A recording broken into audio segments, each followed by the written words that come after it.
É, bom, se a gente pegar o câncer e pegar talvez os primeiros estudos de câncer, e aí, consequentemente, os mecanismos carcinogênicos, vocês acham que o câncer é uma doença nova? Você acha que o câncer ele começou a ser estudado quando? Recente ou não? Ou extremamente antigo? Acredito que seja extremamente antigo, mas não tenho ideia de quando. Não faz ideia quando? Século passado, século XVIII, século XVII? Na verdade, você tem os primeiros estudos de câncer, cara, antes de Cristo, na verdade, que aí vem o nome câncer, né? Sabe de onde vem o nome câncer? De onde vem esse nome? O nome da doença câncer? Vem de cancro, que é o que quem deu esse nome foi Hipócrates, que é o pai da medicina, um grego, né? 300 antes de Cristo, mais ou menos, que ele deu esse nome porque o tumor parecia um caranguejo e as suas patas de um caranguejo. Então, a partir disso, ele deu o nome de cancro, e aí, traduzindo para o português, virou câncer. Então, para você ter uma ideia, o primeiro relato foi na Grécia Antiga. E aí você vem passando o tempo, você entra numa das épocas talvez mais que a ciência mais evoluiu, né? Que foi a época da Renascença, que você teve. Vocês estão vendo eu passar slide, né? Beleza, show. Então, na época da Renascença, você teve um avanço muito grande na ciência como um todo, não só nas ciências da saúde, como também nas artes, na pintura e etc. E essa escultura, na área da oncologia, é uma escultura muito famosa. Quem fez essa escultura foi Michelangelo. E ela está exposta num museu na Itália. Isso foi feito, para vocês terem uma ideia, no século XV. Foi feita essa escultura, chama La Notte. E o que, que vocês percebem nela? Se você observar bem ela, escultura, você vê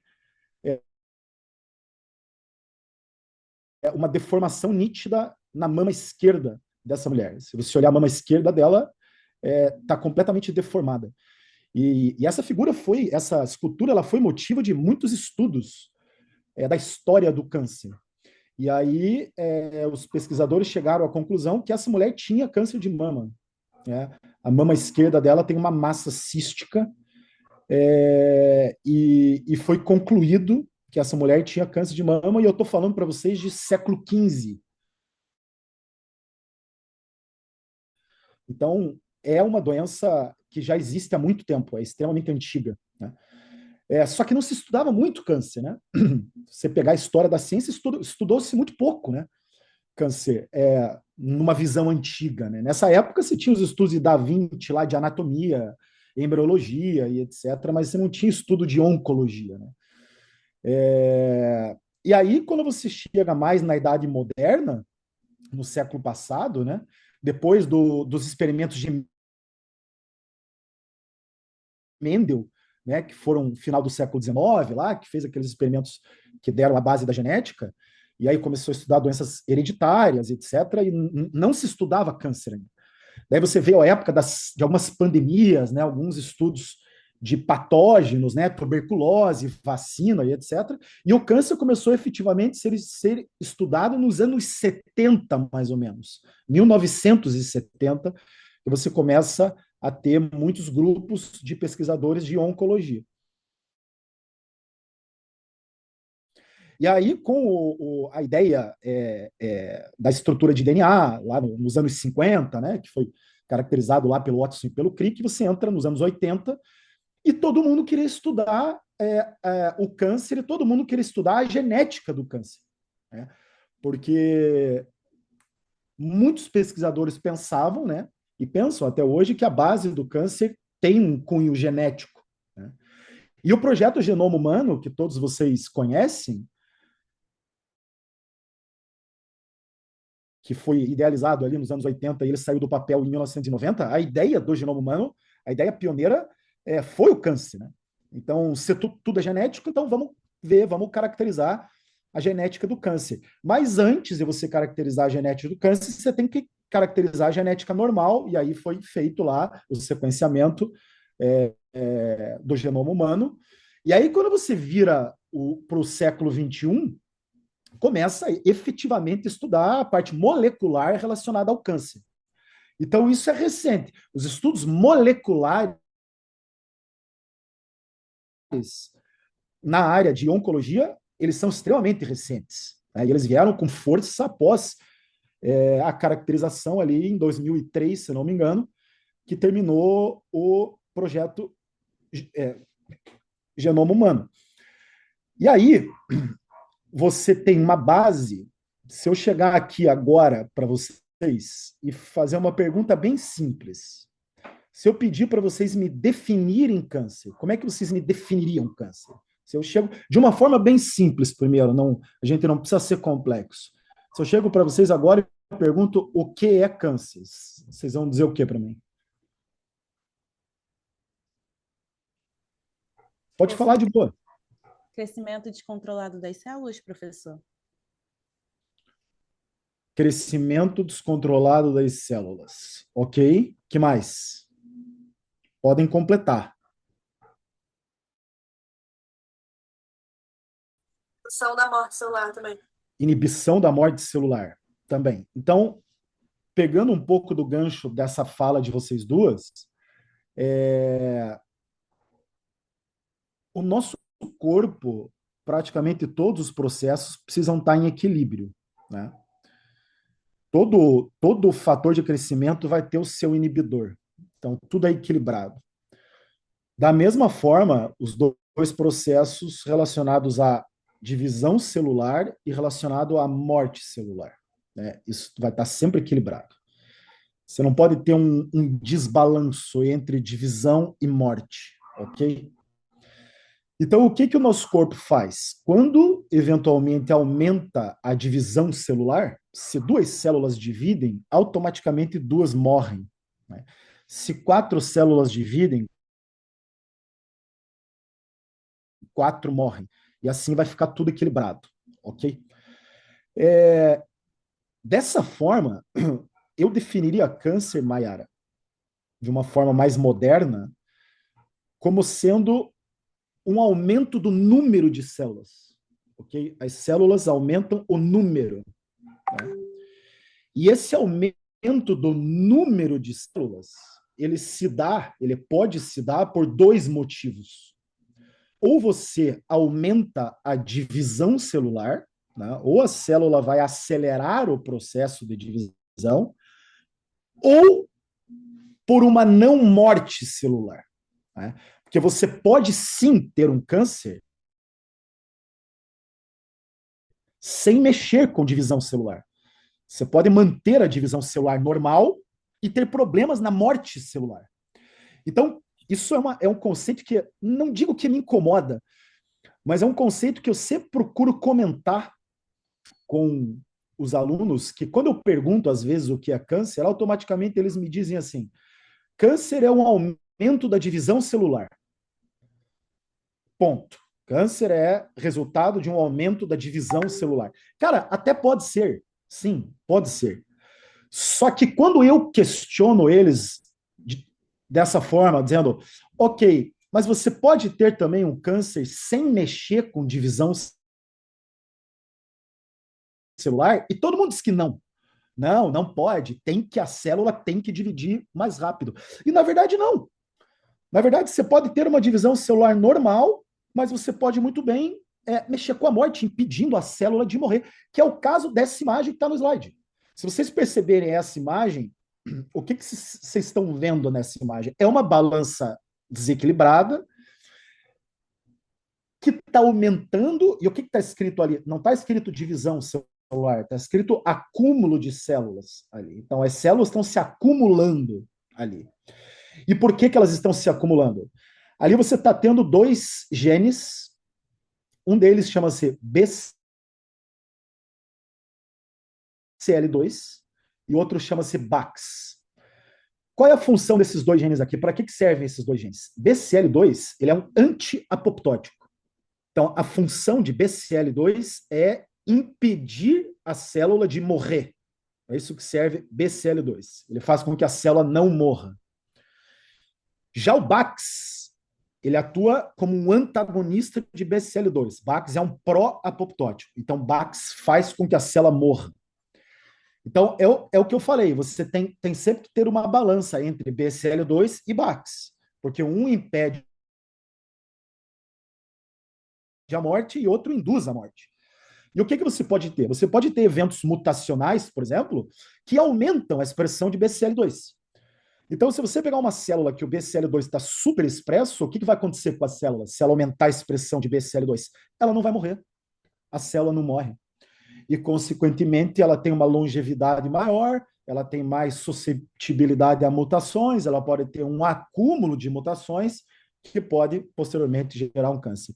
É o caso, por exemplo, de um linfoma muito clássico chamado linfoma não Hodgkin, que é um linfoma que existe uma translocação cromossômica clássica entre o cromossomo 14 com o cromossomo 18, uma translocação entre o 14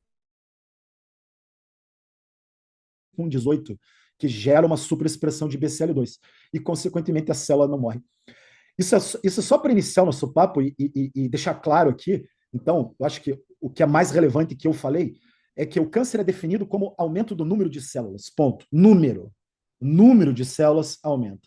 E esse número pode aumentar em decorrência de um aumento da divisão ou de uma não morte. Ok? Beleza?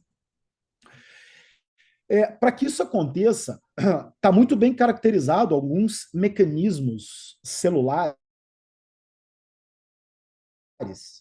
que hoje faz parte do tripé, eu chamo de tripé, é o famoso tripé da carcinogênese. O que é o tripé da carcinogênese?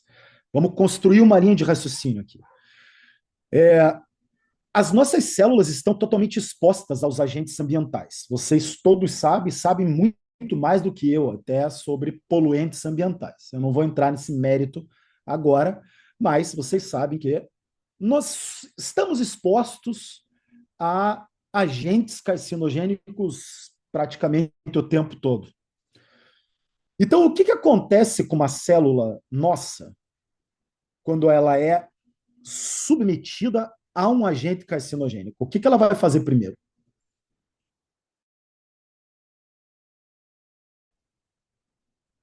O que vocês acham que vai, como que a célula vai responder a um estímulo, a um estresse? Independente qual é o estresse. Pode ser um poluente ambiental, pode ser um vírus, pode ser qualquer tipo de agente que ocasione um estresse na célula. Como que a célula responde primeiramente? Vai tentar reparar? Antes de um reparo.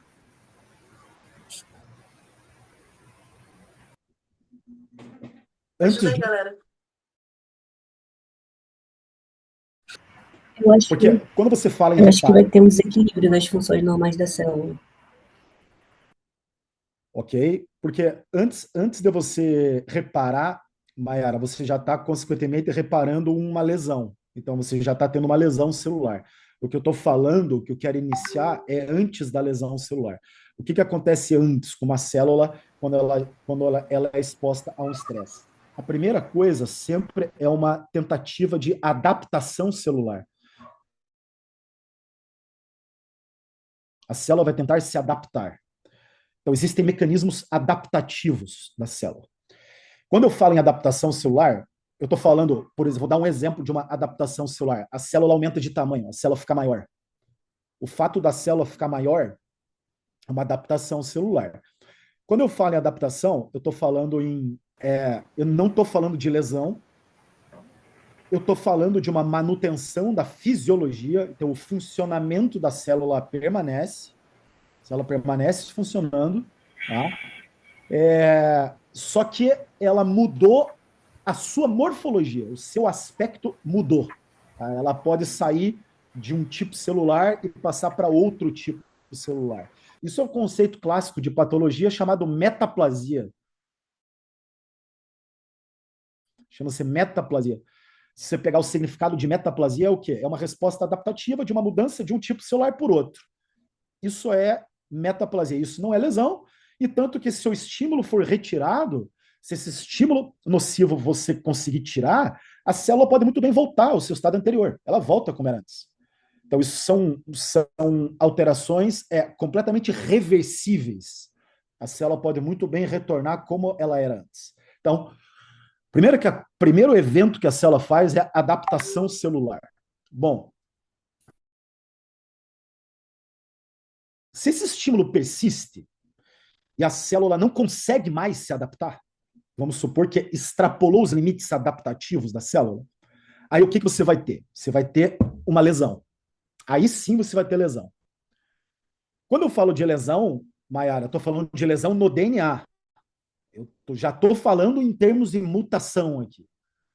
Então, a mutação vem após uma tentativa de adaptação, a célula não consegue mais se adaptar e que gerou uma lesão, ok? Quando eu falo de lesão, eu falo de lesão de DNA.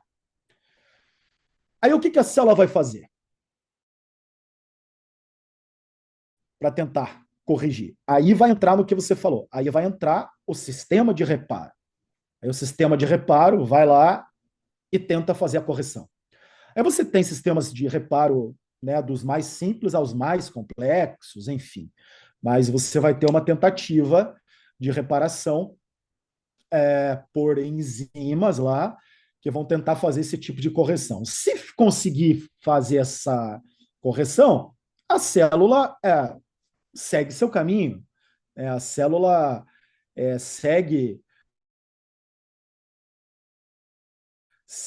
com os seus processos completamente normais. Então, esse é o primeiro evento. Bom, se o sistema de reparo não consegue consertar, se o reparo é ineficaz, se ele falha, então a lesão persiste, ok? O que a célula vai tentar fazer? Apoptose? Aí vai entrar a apoptose. Muito bem lembrado, Mayra. Aí a célula vai ter um processo que ela vai saber que ela fez uma lesão, ela sabe que essa lesão pode ser uma catástrofe, e o que ela vai fazer? Ela vai se autodestruir para você eliminar o problema na hora. Ou seja, a célula vai ativar a morte por apoptose. Exatamente isso. Então, esse é o processo, não digo normal, mas esses são os mecanismos que a nossa célula tem de se defender frente a mutações. Primeiro, ela tenta fazer a correção. Se ela não conseguir, ela vai ativar a sua própria morte. E ponto. É assim que você tem o escape, é assim que você escapa de uma possível progressão. Tá? Então, isso aí é o clássico, é o que a gente estuda na patologia geral. Isso é uma patologia geral, ok? Isso serve para qualquer tipo de patologia. Isso eu dei uma geral. Agora, se a gente trouxer para o câncer, agora vamos pegar esse conceito e vamos passar para um conceito de um desenvolvimento de um câncer. O que vai ter que acontecer? De cara, obviamente que a célula cancerosa vai ter que ter a tal lesão e não vai poder morrer. Né? Então, quando eu chamo de tripé da carcinogênese, o primeiro evento essencial da carcinogênese, primeiro evento essencial você tem o estímulo nocivo, que pode ser um poluente ambiental, que vai ocasionar lá uma alteração no DNA. A primeira coisa que vai ter que acontecer é uma falha no sistema de reparo. O sistema de reparo vai ser insuficiente, vai ser incapaz. Você não vai conseguir consertar essa lesão. Então, esse é o primeiro evento da carcinogênese. Falha no sistema de reparo. Ou seja, o que vai acontecer? A mutação vai persistir. Se você olhar essa figura, que é uma figura de um livro clássico de patologia, que é o Robbins, a primeira coisa que está escrito ali em cima é lesão de DNA. Se o reparo for bem sucedido, está vendo que a flechinha volta ali. Agora, o que está escrito ali embaixo? Incapacidade de reparo. Então, a célula não consegue consertar. Então, significa o quê? Que a lesão de DNA persiste. Aí, o que a célula vai tentar fazer? Vai tentar ativar a morte por apoptose. E aí entra o segundo evento da carcinogênese. O que é o segundo evento? É uma falha nos mecanismos de morte. Então, a célula vai tentar se autodestruir por apoptose e não vai conseguir. Ela não vai conseguir uma apoptose. Isso vai ser o evento número 2 da carcinogênese. Agora pensem comigo. A lesão persiste, a célula não morre, aí o que está faltando? Qual é o terceiro evento da carcinogênese? Um aumento da taxa de divisão celular, que é onde entram os oncogenes. Os oncogenes entram nesse momento. Todos vocês lembram o que é um oncogene? É um gene responsável por divisão celular. Então, o terceiro evento da carcinogênese vai ser um aumento dos oncogenes. E aí, consequentemente, a célula vai acelerar o processo de divisão celular. Resumindo essa figura, meus queridos amigos, resumindo essa figura, se alguém perguntar dessa forma para vocês, quais são os eventos da carcinogênese? Isso é uma boa pergunta. Quais são os eventos da carcinogênese? Você vai responder. Os eventos da carcinogênese são 3. Falha no sistema de reparo, falha na morte por apoptose e aumento da divisão celular. Dessa forma, você vai ter o conceito que eu falei de câncer. Isso vai culminar em quê? Isso vai culminar em um aumento do número de células, que é o que eu defini no slide anterior como sendo câncer. Compreenderam? Beleza, Sabrina?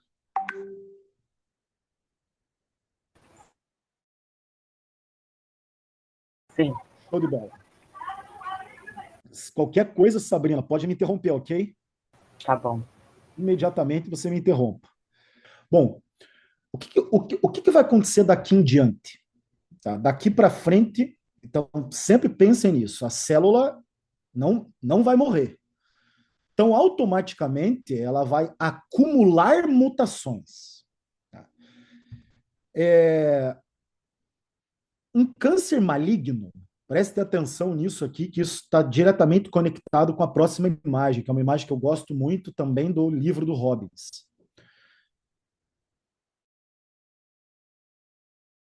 Todo câncer maligno, ele é resultado de danos, de lesões progressivas da célula. Entendam isso. Então, você vai acumulando mutações.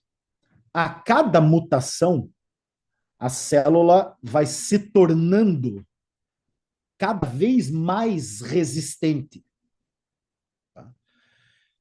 Você pode até pensar nesse meu papo, isso pode abrir muito o teu leque, não só para o câncer, como também para agentes infecciosos, infecções virais, bacterianas, o que é uma superbactéria, o que é um vírus recombinado. Basicamente é isso, ele vai acumulando variantes, ok? Ele vai acumulando variantes, e dessa forma ele vai se tornando cada vez mais resistente. Se você pegar o exemplo que a gente fala muito na matéria de citologia, cara, hoje você tem 200 tipos diferentes de HPV. 200, ok? Mais de 200. Então, significa o quê? Que o vírus do HPV teve aproximadamente 200 variantes, que são essas mutações que vão tornando ele cada vez mais forte. E o câncer maligno é a mesma coisa.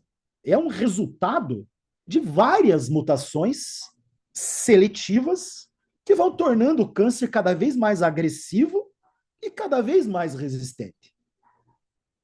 Então, essa é uma figura clássica que eu gosto muito dessa imagem. Gosto muito dela porque ela faz uma comparação e é uma imagem muito boa para que vocês entendam. e vão comparando uma visão macroscópica. Então, a parte da esquerda da figura, a imagem da esquerda, é uma visão macroscópica. É o que nós estamos vendo na macro, anatomicamente. É a imagem da esquerda. Você está vendo os órgãos ali, pulmão, fígado e tal. A imagem da direita é uma imagem molecular, que é o que está acontecendo ao mesmo tempo a nível de DNA. Tá? Isso serve para você ir vendo os dois ao mesmo tempo e mais ou menos comparando, e você vai entender o que eu falei na figura anterior, que são esse acúmulo de mutações que vai tornando o tumor cada vez mais seletivo e cada vez mais agressivo. Então, vejam lá, do lado molecular, lá em cima está escrito célula normal, a branca ali.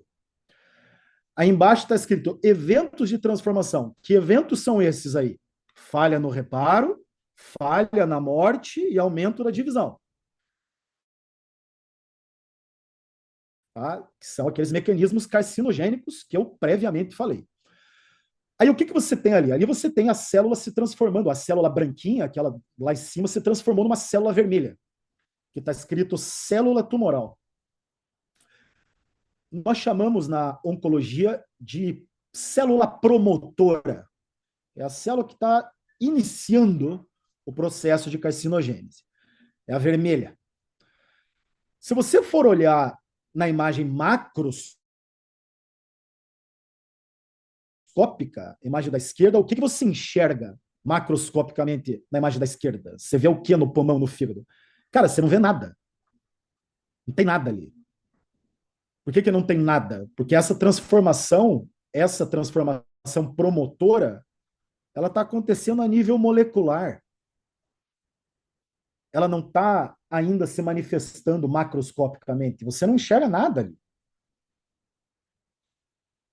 Aí, se você vai descendo ali, na parte molecular, você está vendo que a vermelhinha vai se dividindo, né? Vai proliferando, então ela vai se acumulando. E aí você vai ver uma hora ali que a vermelhinha está desaparecendo ali, ela está pontilhada ali. O que significa aquilo ali? Que a célula vermelha está pontilhada? Significa que o nosso sistema imunológico reconheceu aquela célula como uma célula invasora e destruiu a célula. Então ele está começando a reconhecer aquela célula como um antígeno, né? Como uma célula alterada. E começou a destruir a vermelha. Daí o que ela vai fazer? O que vem depois da vermelha? Vem aquela célula meio rosa ali. O que é aquela célula rosa? Aquela célula rosa já é uma variante da vermelha. Então, o que você tem na rosa? Você tem, teoricamente, você teria duas mutações ali. A mutação da rosa e a mutação da vermelha. Se você for para o lado macro, você continua não vendo nada ainda. Então, você não enxerga nada ainda. Aí o que acontece com a rosa? Começa a ser eliminada. Daí o que ela faz? Mais uma variante, que é a lilás, a roxa. O que você tem na roxa? Tem a mutação da roxa, a mutação da rosa e a mutação da vermelha. Aí se você olhar para o lado, você tem um pontinho no pulmão. Bem microscópico, que você também não enxerga nada. O que eu quero dizer com essa figura, meus amigos? Eu quero dizer que vai chegar um momento que aí você está vendo a célula verde e a célula azul. Se você pegar a célula azul, ali embaixo, o que você tem nessa célula azul? Você tem 5 variantes já. A célula azul tem a mutação da verde, mutação da roxa, mutação da rosa e mutação da vermelha. E aí, nesse ponto que o câncer, teoricamente, já está completamente heterogêneo, né? Ele já acumulou várias mutações, aí se você olhar a imagem ao lado, ele já está metastático. Ele já está com uma massa pulmonar e já está metastizando em outros órgãos. Só que, para eu chegar a esse ponto, olha a quantidade de eventos moleculares que aconteceram. Aconteceram vários eventos. E o que vocês pensam em relação a tempo médio até chegar na azul, até você atingir a célula azul, vocês acham que isso aqui leva quanto tempo? Em média, mais ou menos. Muitos anos, pode ser, né? Mas muitos anos quanto, 5 Edinaldo? anos, Chuta aí. 5, 6 anos, ou menos, dependendo, né? Cara, se você pegar o exemplo, Edinaldo, eu vou dar, porque o câncer, como é uma doença muito heterogênea, né? Diferentes locais de câncer é praticamente uma doença independente. Edinaldo, se eu pegar o exemplo do câncer de mama, que é um dos tumores que a gente estuda lá no laboratório. O câncer de mama, Edinaldo, esse tempo leva, em média, 10 anos, meu amigo. 10. É uma janela de 10 anos. Presta atenção no que eu estou falando, meu amigo. Coloca isso na prática. O câncer de mama, ele se manifesta 10 anos depois da mutação promotora. 10 anos depois. Isso significa, Edinaldo, na prática, que se uma mulher hoje é detectada com câncer de mama com 35 anos, por exemplo, vamos supor que uma mulher de 35 anos hoje é identificada com câncer de mama. Na verdade, quando que a doença começou, Edinaldo? Quando que iniciou a doença? Quando ela tinha 20, cara. Quando ela tinha 25 anos. É ali que a doença começou. E levou 10 anos para se acumular e chegar a metastizar e se manifestar.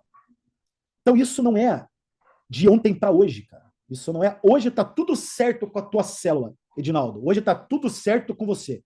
Amanhã é metástase. Cara, não é assim que funciona. Então, os eventos carcinogênicos, Edinaldo, normalmente, para ele ir agredindo, ele não é rápido. Daí você pode me perguntar assim, Daniel, mas eu conheço casos que quando o cara detecta o câncer já está metastizado. Mas é claro, cara. Mas é claro, Edinaldo. Por que é claro? Porque a gente não tem métodos para você fazer um diagnóstico precoce. Porque se você pegar essa figura, Edinaldo, e aí eu vou te contextualizar, e você vai ver que alguns casos existem, qual dessas células seria interessante você detectar? Estou falando ali na parte molecular. Qual célula para você era importante você identificar? A vermelha. Rosa, Exatamente, vermelha. exatamente, meu amigo. Imagina se eu te digo assim, Edinaldo, cara, eu sei qual é a mutação vermelha. Eu conheço aquela vermelha, eu sei qual é. O que isso significa na prática? Mais chance de cura. E o que você faria com isso, com essa descoberta para com a sociedade, por exemplo? Como que a sociedade se beneficiaria se eu soubesse qual é a vermelha? É um tratamento, né? Poderia ter um tratamento para esse tipo de câncer. Um diagnóstico, né, mais preciso, mais rápido. Eu diria, antes de eu pensar em tratamento, eu diria um diagnóstico. Porque imagina se você conhece qual é a alteração da vermelha e você faz um teste laboratorial, um teste molecular, numa menina de 20 anos que tem parente de primeiro grau com câncer de mama. Pega esse exemplo que eu estou dando. Você pega uma menina que hoje tem 20 e poucos anos, ela teve a mãe dela com câncer de mama e a avó dela também com câncer de mama. Então ela tem parentes que têm câncer de mama. Ela, se eu soubesse qual é a alteração da célula vermelha, que tal se eu ofereço para essa menina que hoje tem 20 anos, que tal se eu ofereço para ela um teste genético para saber se ela tem a mutação da vermelha? O que você acha dessa ideia? É uma excelente ideia, né? E Se aí ela não te... vai manifestar o problema, né? Vai resolver antes de manifestar o sintoma. O que você falaria para ela se ela fizesse o exame e ela fosse positiva para a célula vermelha?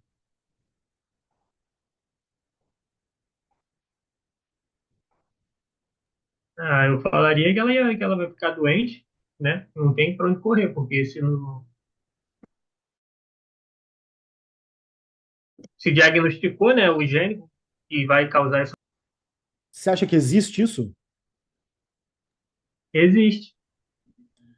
Qual é o exemplo clássico do câncer de mama que a gente sabe hoje? Qual é a mutação clássica do câncer de mama dessa célula vermelhinha ali?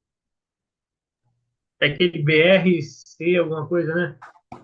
Exatamente, meu amigo. Essa figura para te resgatar o conceito que a professora Jamila, acho que fez um comentário lá na aula dela, que é o conceito do BRCA, do BRCA1. O que significa a sigla BRCA1? O que é? É uma sigla. O que é BRCA1? BR de breast e CA de câncer. Então é breast cancer número 1. Então é a mutação do câncer de mama número 1. Ou seja, é a promotora.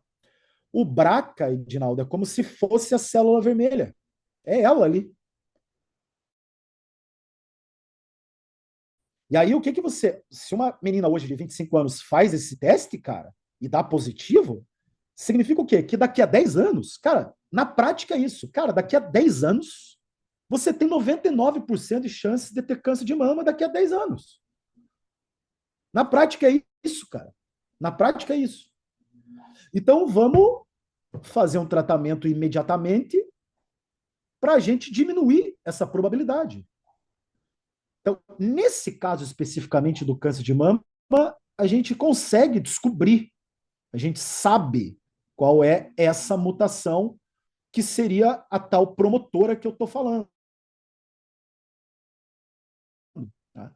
O problema é que tem vários outros exemplos de câncer que você não consegue identificar qual é a vermelha. Você pega, por exemplo, um dos tumores mais matadores, Edinaldo, que eu estudo um pouco, é o câncer de esôfago, cara. Cara, câncer de esôfago, quando você identifica um carcinoma de esôfago já maligno, ele pode ter 50 mutações, 60 mutações. E aí, como é que você vai saber qual é a primeira? Entendeu? Como é que se descobre qual é a primeira?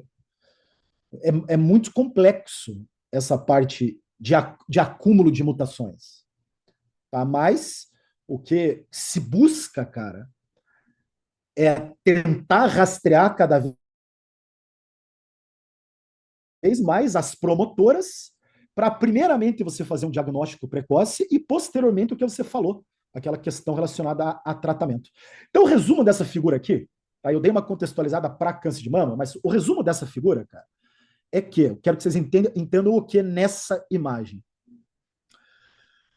A metástase ela não acontece do dia para a noite, ela é resultado de um acúmulo de mutações. Essas mutações vão tornando a célula cada vez mais seletiva, tá? E esses eventos mutacionais, eles levam alguns anos.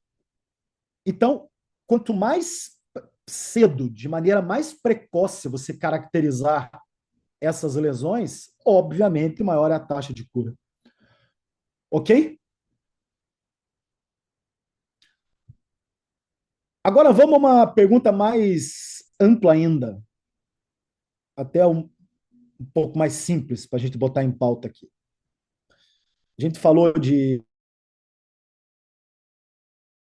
definição de câncer e falamos de mutações. Agora vamos para a causa.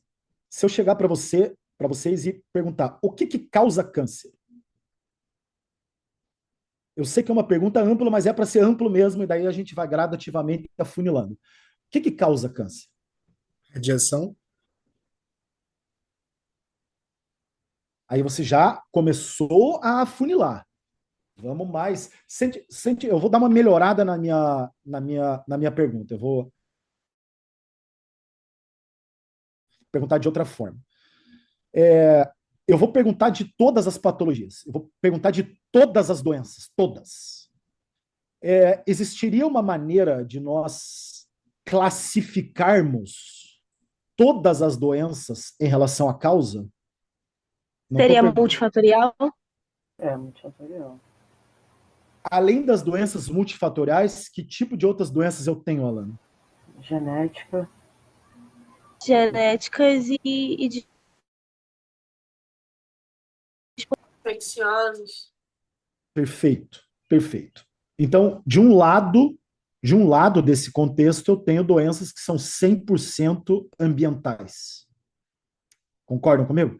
Doença que é 100% ambiental. Por exemplo, os agentes infecciosos, doenças infecciosas, né? HPV, HIV, né? E que são doenças, vê se você concorda comigo, Alana, são doenças fáceis de serem compreendidas, né? Se eu chego para você e pergunto como é que se pega HPV, você tem alguma Não. dúvida? Nem eu. HPV precisa ter contato célula a célula. Então, pegou por que pegou? Porque fez relação, teve contato célula a célula e o cara ou ela pegaram. Então, não tem dúvida quanto à causa. Do outro lado desse contexto estão as doenças que são 100% hereditárias, que são aquelas doenças mendelianas, né? Ah, uma criança nasceu com distrofia muscular de Duchenne, uma criança nasceu com hemofilia. Como é que essa criança nasceu com hemofilia?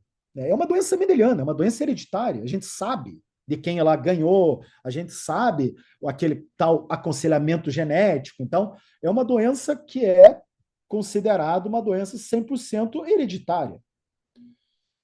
Só que no meio desse contexto todo estão, como você muito bem lembrou, Alana, as doenças multifatoriais, que pega tanto componente ambiental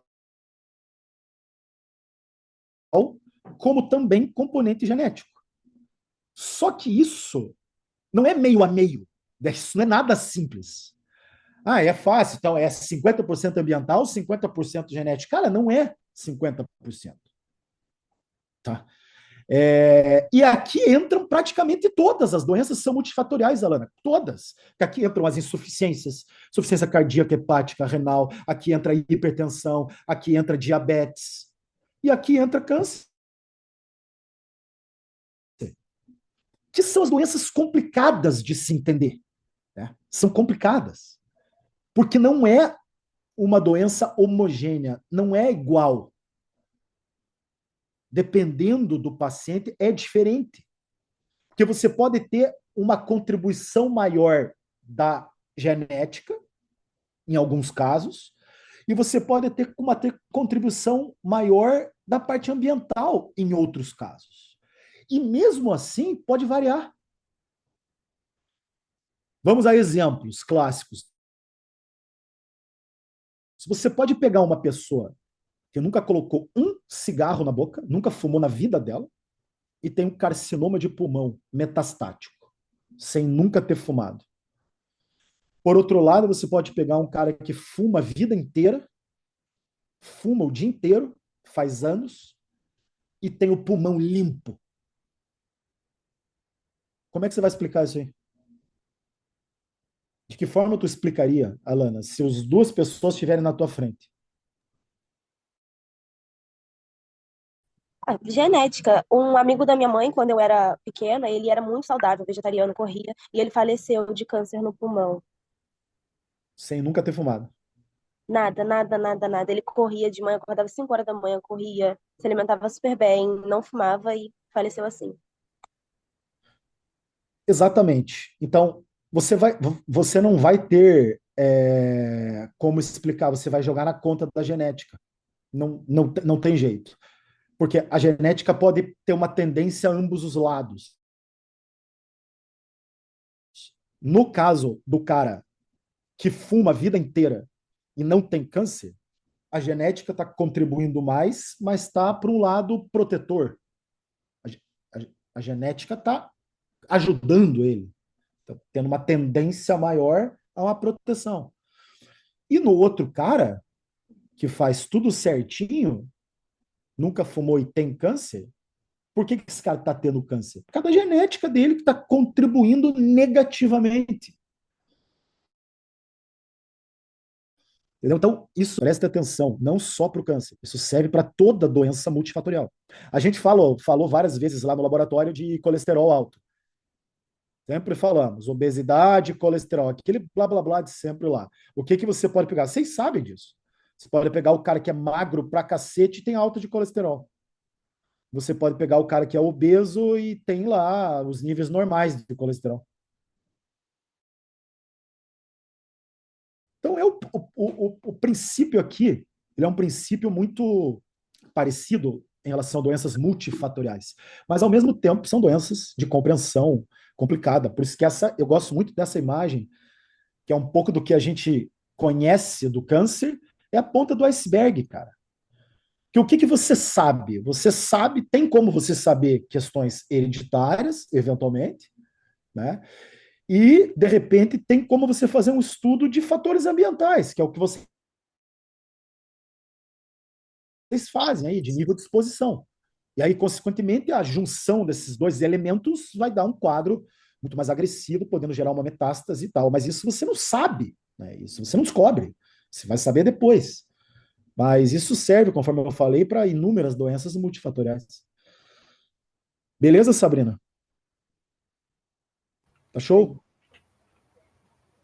Dessa forma, a gente consegue entender um pouco desses mecanismos carcinogênicos. Alguns eventos são muito mais clássicos, né? Que a nível de exposição a agentes químicos físicos infecciosos. Né? Existe uma forte correlação, né? Clássico, alguns clássicos. Dei o exemplo do cigarro, mas tem outros que são clássicos. Obviamente que você tem a questão genética, que eu já falei, e obviamente você tem questões relacionadas à idade. Então, se tu pegar gráficos aqui, vamos olhar para esses dois gráficos antes, depois eu volto para o outro. O que, que vocês entendem nesse gráfico da esquerda? É meio óbvio. Quanto mais idoso for o indivíduo, maior a taxa de incidência de câncer de uma forma geral. Isso é óbvio. Né? Quando a célula mais longeva ela for, a chance que essa célula tem de alguns erros, ela é muito maior. Então, isso aqui é uma correlação clássica. A imagem da direita, um pouco do que a gente estuda, também é uma correlação clássica, que é quanto mais tarde a mulher ter filho, né, quanto mais tarde a mulher ter filho, mais alta a taxa dela de câncer, os tumores ginecológicos. Por quê? Por que essa correlação da direita? Por questões hormonais. Né? Porque ela é exposta a mais ciclos hormonais e, consequentemente, a chance de câncer ginecológico dela é maior. Isso não sou eu que estou falando, são dados. E aí você pega esse gráfico que eu gosto bastante, que é um gráfico da Nature, que é um artigo bem clássico, que é que eles atualizam esse artigo a cada 5 anos, que mostra um pouco desse perfil para a gente tentar entender um pouco dos órgãos acometidos por câncer em países desenvolvidos e países em desenvolvimento. Então, a parte azul são países desenvolvidos.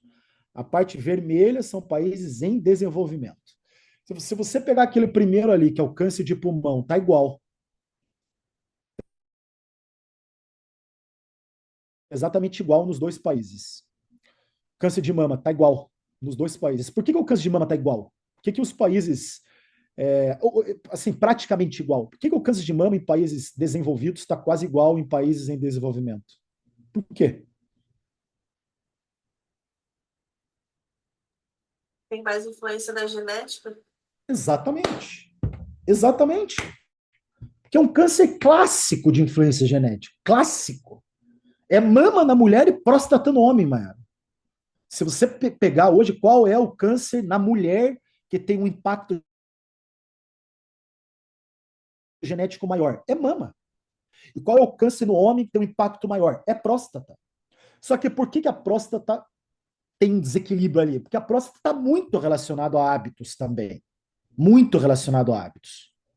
Agora, se você pegar outros tumores ali, quer ver um outro exemplo que é bem clássico? Câncer de cervix, que é o câncer de colo do útero. Olha ali.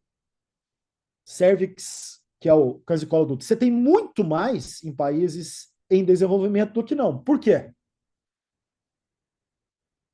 Aí o contrário, daí tem mais influência de fatores ambientais, de hábitos. e também em conscientização do Sim. método de rastreamento. Porque esse tipo de câncer, se a gente pegar, câncer de colo do útero é completamente evitável. Eu falo isso sempre para as turmas. Se toda mulher fizer o Papa Nicolau todo ano, se ela fizer esse exame anualmente, esse tipo de câncer ela não vai ter. Não vai ter.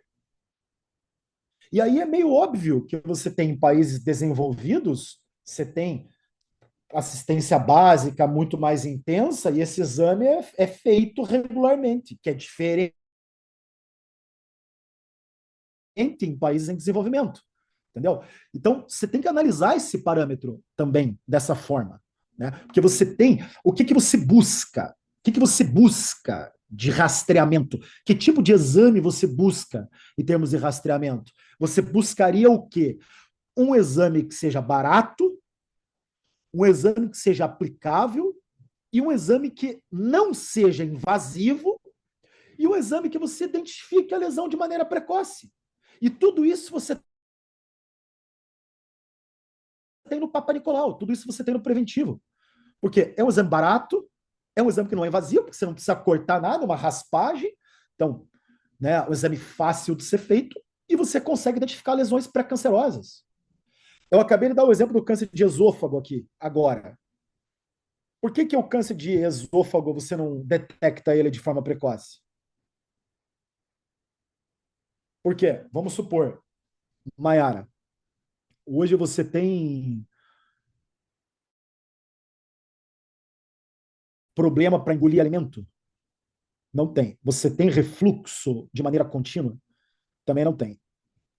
Vamos fazer o seguinte, Maiara, vamos numa consulta médica, vamos fazer uma biópsia do teu esôfago? Não. Não vai fazer. Cara, não vai fazer. É, É óbvio que não vai fazer. Por quê? é, Porque tá tudo certo contigo. é, Vai dar um pedaço do teu esôfago sem ter nada? não. Claro que não. Agora, se eu pergunto isso aí para você e te digo, vamos lá no laboratório e vamos colher uma amostra de sangue para ver se você tem Aí algum já tipo de vamos. mutação? Porra, você vai aceitar na hora, porque aí sim é um método não invasivo e que provavelmente detecte algo de forma precoce. Uhum. Sim. Fala, CrossFit.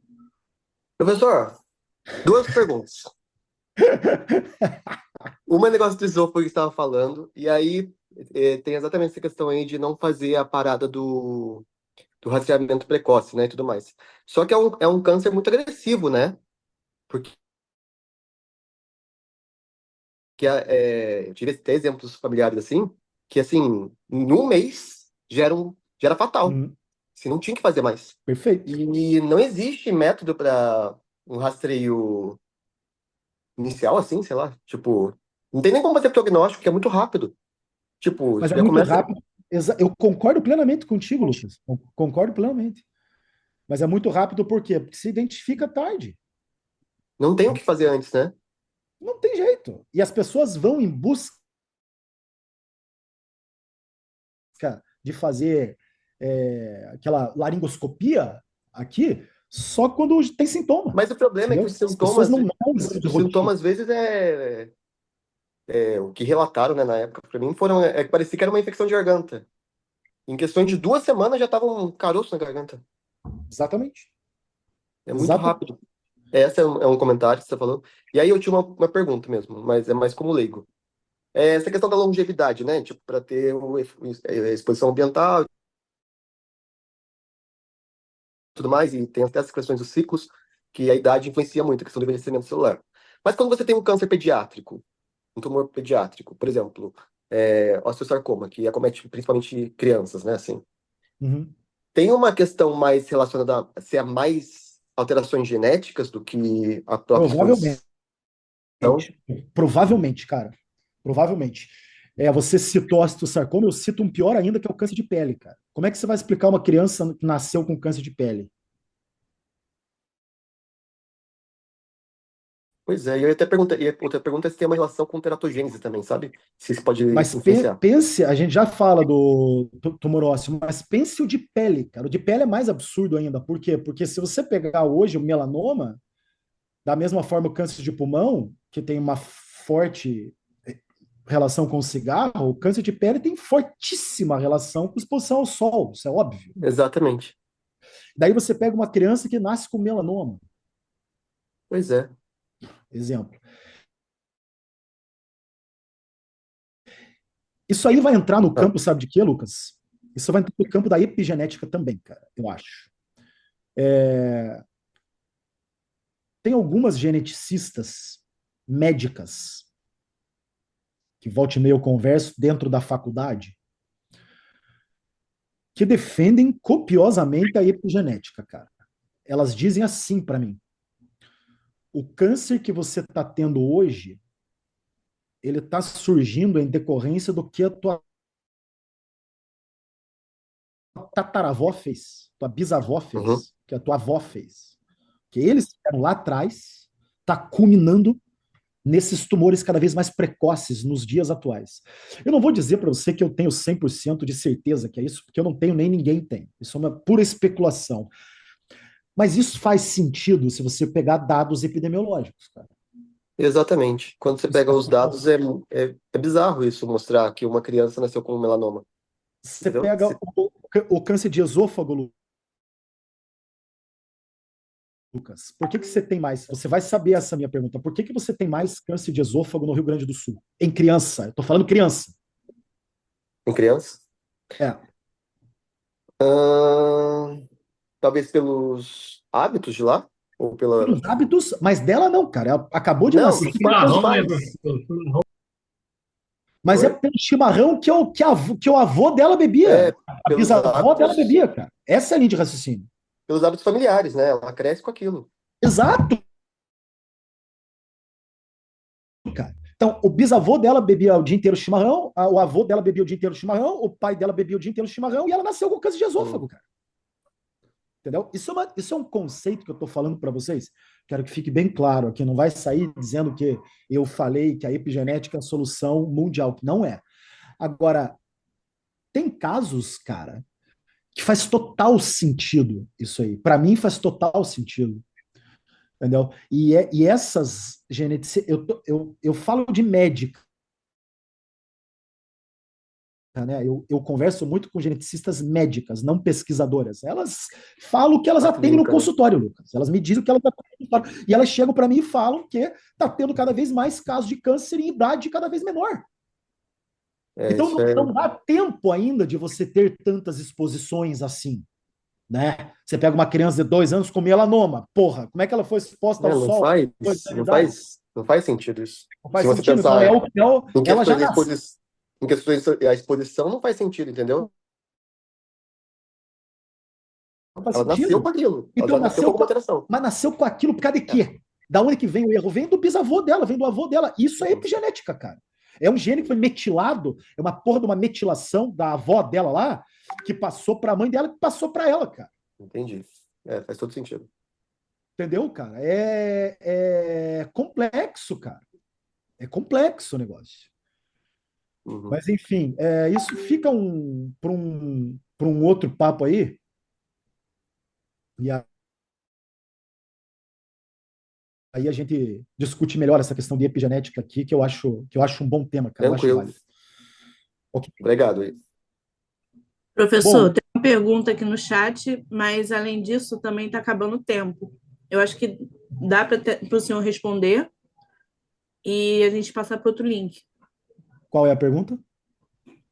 E a exposição da mãe durante a gravidez? Algum fator que possa ter influenciado? Talvez seja algo muito específico também. Eu concordo, acho que é o que o Lucas falou ali também. O Lucas falou de alguns eventos teratogênicos, e ele está certo, eu concordo também. Pode ser algum evento teratogênico. A mãe grávida foi exposta a algum tipo de agente ambiental e pode ter desenvolvido. Pode ser que sim. Concordo. Por isso que eu acho que, cara, isso serve para o Lucas e quem fez essa pergunta. Meu irmão, é aquele velho ditado, cara, cada caso é um caso, cara. Cada caso é um caso. Entendeu? Quando você estuda câncer, em hipótese alguma, você pode generalizar. Você nunca vai generalizar a parada. Não tem como. Você vai ter que pegar aquele caso pontualmente e vai ter que estudar. Não tem jeito, porque é uma doença extremamente heterogênea. Não tem como se afirmar uma coisa. Eu Impossível. concordo. Daí você me vem com um exemplo que é uma exceção e eu vou explicar para você como isso aí. Não tem como. Eu concordo, Mas, concordo. vamos entrar na reta final aqui, que eu quero só fazer mais alguns conceitos, algumas correlações aqui, e daí eu dou um. Daí eu finalizo. Hoje você tem as exposições carcinogênicas, elas são divididas em três. Né? Então você tem a carcinogênese química, física e os agentes infecciosos, que têm correlações clássicas que se relacionam com câncer. Então, carcinogêneses químicas clássicas, bebida alcoólica, cigarro, bebida alcoólica, forte correlação com carcinoma hepatocelular, carcinoma hepático, que podem vir numa transformação também de uma cirrose hepática, tem uma íntima correlação com câncer hepático. Então, tem vários exemplos de tumores hepáticos que são gerados a partir de uma cirrose. Tá? Isso, mais uma vez, são aqueles danos progressivos. Cigarro e câncer de pulmão nem se fala. Existe um tipo de câncer de pulmão que é o mais incidente, chama-se câncer de pequenas células. Dentre as classificações de tumores pulmonares, o que tem mais casos chama-se câncer de pequenas células, que é aquele câncer clássico de forte relação com cigarro, que é o que, por exemplo, matou a Rita Lee. A Rita Lee, no ano passado, ou esse ano, não lembro, acho que foi ano passado, morreu de câncer de pulmão de pequenas células. Ela fumava desde pequena, né, desde a adolescência, e desenvolveu esse câncer que no final foi fulminante. Então, um exemplo clássico que você tem de carcinógenos químicos e outros produtos que estão em alimentos, né, reações de alquilação, pessoas que trabalham em refinaria de petróleo, pessoas que são expostas por alguns elementos que estão em alimentos, em conservantes, hidrocarbonetos, aminas, aflatoxina B1, isso tem vários artigos clássicos que fazem esse tipo de correlação relacionada à alimentação também, né? Por isso que sempre falo, e é meio óbvio, alimentos mais naturais, tem, de repente, menos índice de carcinógenos do que alimentos industrializados, enfim, existe essa forte correlação. Carcinógenos físicos são as radiações, né? Radiação ultravioleta, pessoas que trabalham muito com método de imagem, ressonância magnética, radiações de uma forma geral, e a correlação agentes infecciosos e câncer, que também é muito clássica, né? A mais clássica, talvez, é o HPV versus câncer de colo do útero. Entretanto, é bom que fique claro que nem todo HPV gera câncer de colo do útero, e o contrário da mesma forma, nem todo câncer de colo do útero vem do HPV. Mas essa correlação, ela é uma relação íntima. Vírus da hepatite, câncer hepático, clássica, né, uma fortíssima correlação, hepatite versus câncer. Vírus Epstein-Barr e linfoma, HIV e sarcoma de Kaposi, classicamente, também muitos pacientes com AIDS morrem de sarcoma de Kaposi. Então, correlações íntimas. Helicobacter pylori e câncer gástrico, por exemplo, estuda-se muito isso hoje, né? Pessoas que têm pólipos intestinais pelo Helicobacter pylori têm uma chance de 5 vezes mais de ter o surgimento de câncer gástrico, mas todo esse papo gira em torno, mais uma vez, do sistema de reparo ineficaz. Então, a gente roda e a gente vai cair aqui de novo, que essas exposições, que podem ser físicas, químicas, ou seja lá o que for, vai ocasionar um dano no DNA. E esse dano vai ser, ou torcemos para ele ser reparado. E aí, se não for reparado, eu volto naqueles mecanismos carcinogênicos que eu previamente falei. Então, a carcinogênese, prestem bem atenção nisso, ela está diretamente ligada à falha no reparo. Eu acho que isso é um conceito dos mais importantes de hoje. Porque Você evitar a exposição, não tem como você evitar a exposição.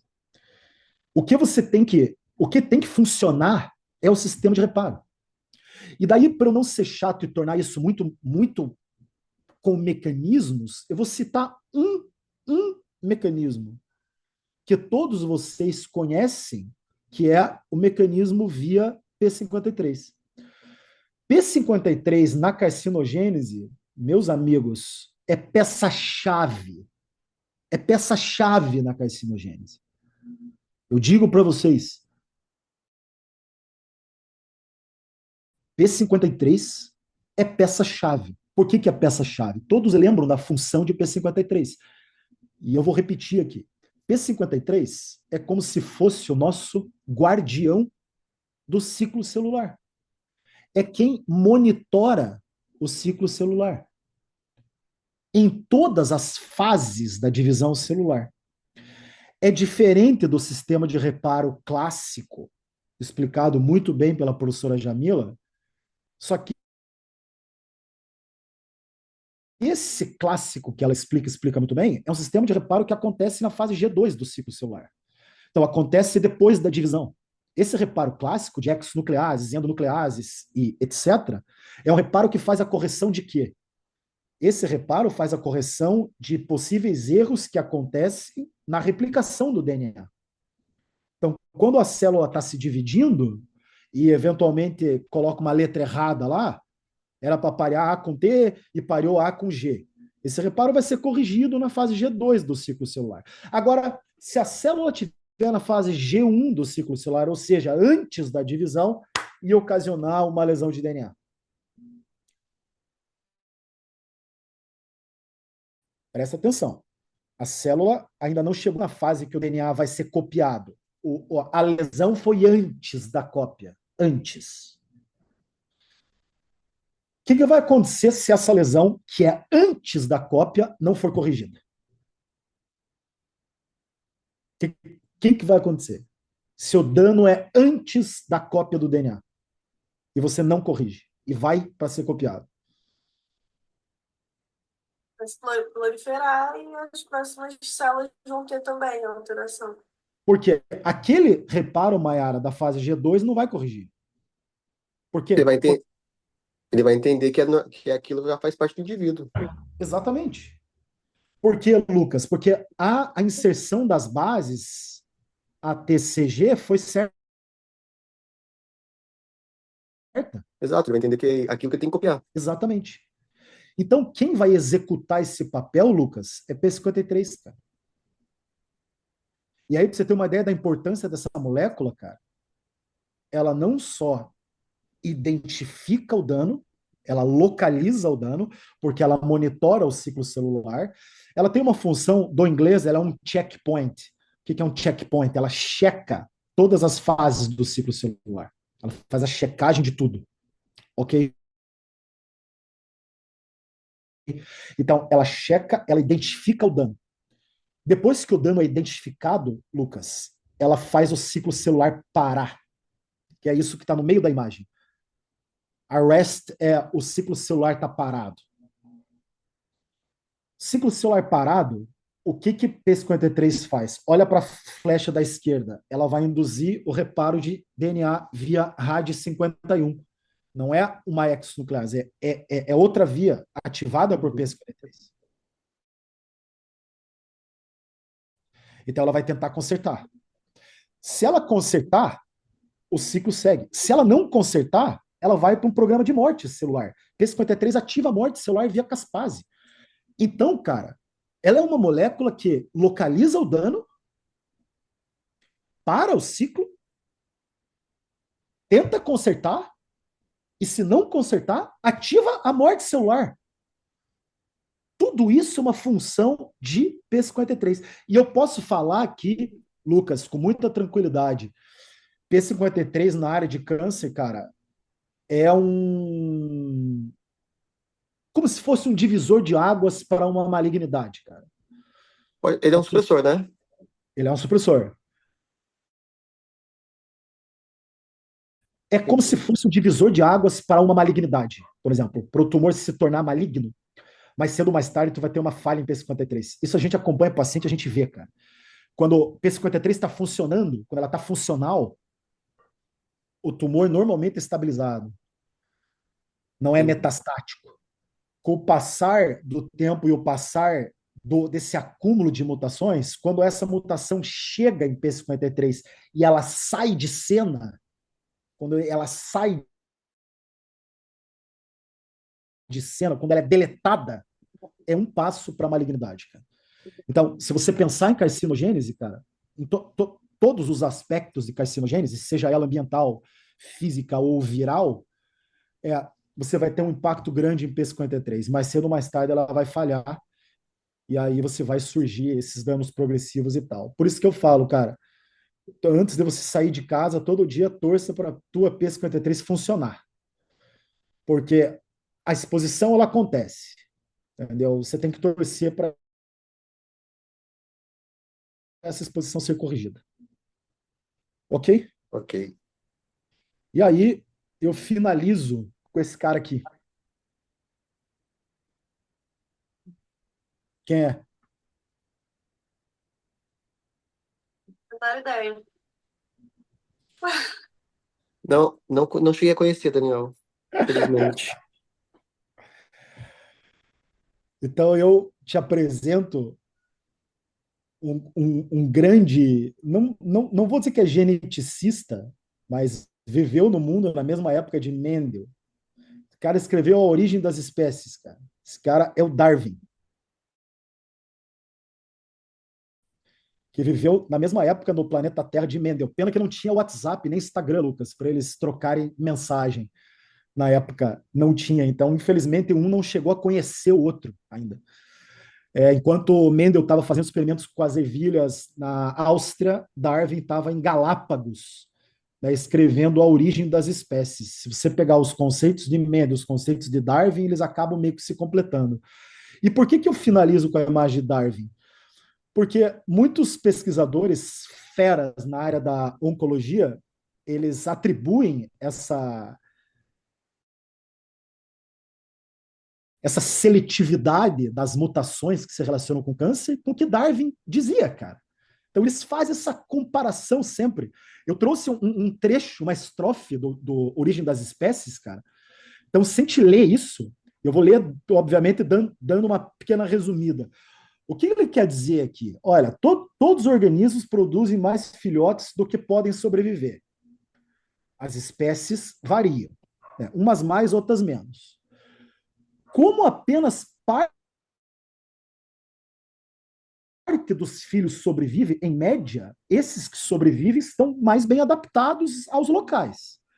Como esses indivíduos vão passar condições favoráveis aos seus filhos, logo a próxima geração vai estar mais bem adaptada do que a antiga geração. E é em razão disso que as espécies evoluem. Então, isso aqui ele quer dizer na evolução do ser humano. Cara, você pode pegar isso aqui e fazer uma translação para a evolução da célula cancerosa, cara. É exatamente isso aqui. Com o passar das mutações, quem não vai acumulando mutações e não vai se adaptando, vai morrendo. Gradativamente vai morrendo. E quem sobra, então aquelas células cancerígenas que sobram, elas são muito mais adaptadas ao meio, ao microambiente. E essa célula, sim, é perigosa. Porque essa célula passou por muitas condições desfavoráveis até ela atingir o seu grau. Ela permaneceu viva, cara. Então, por que ela permaneceu viva? Porque ela foi mais bem adaptada ao microambiente do que as outras. Por isso que eu até digo